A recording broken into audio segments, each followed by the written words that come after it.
पूर्ण हे टीका केली जाते किंवा विरोधक असल्यामुळे अशा पद्धतीची ट्रीटमेंट दिली जाते असं आहे की सत्ता त्यांच्या हातात आहे. त्या सत्तेचा वापर कसा करायचा हे त्यांनी ठरवले. विरोधकांना त्रास देणं हेच सत्ताधाऱ्यांचा एकंदर दृष्टिकोन आहे. ते सहन करावं लागेल. त्याच्याबद्दलची नाराजी व्यक्त करणं आवश्यक आहे.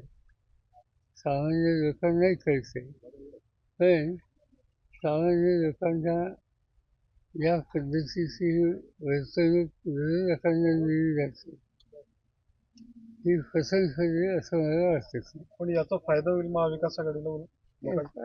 फायदा होईल ही गोष्ट असं काहीतरी फार मोठा निवडणुकीवर परिणाम होईल अशी नाही आहे. ही वाढायच्या पद्धतीबद्दल काल राज ठाकरे टीव्ही9ला मुलाखत झाली. त्यांनी असं म्हटलं की पुण्यात भुजबळांना पुणेरी पगडी घालून फुलेंची पगडी घातली, तीच पगडी घाला म्हणणं हा शरद पवारांचा जातीवाद असं त्यांनी म्हटलं राज ठाकरेंनी. काही बोलण्याचं त्यांचं वैशिष्ट्य ते बोलले त्याच्याकडे दुर्लक्ष करणं हे माझी भूमिका आहे. काल अजितदादांनी पण म्हटलं की लोकसभेत तुम्ही पवारांच्या वयाचा विचार करता आमचा कार्यक्रम केला, आता आम्ही तुमचा कार्यक्रम स्वीकारला असं बारामतीत अजितदादा बोलले. बघूया आता मतदान आहे त्यावेळी कळेल. साहेब, आज पुण्यामध्ये नरेंद्र मोदींची सभा होते, काय सांगाल? प्रधानमंत्र्यांनी सभा घेणं हा त्यांचा अधिकार आहे.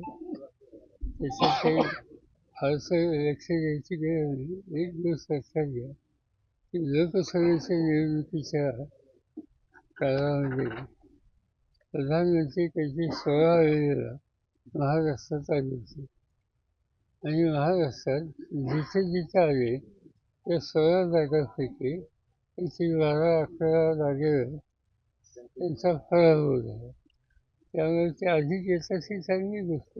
काल भाजपचे निवडणूक प्रमुख जयंतराव साहेब दानवे यांनी एका कार्यकर्त्याला लाथ मारल्याचा व्हिडिओ व्हायरल झालेला आहे. असं की त्या पक्षामध्ये सहकार्यांना कसं वागवलं जातं त्याचं लक्षण आहे. असं काय सांगायचं.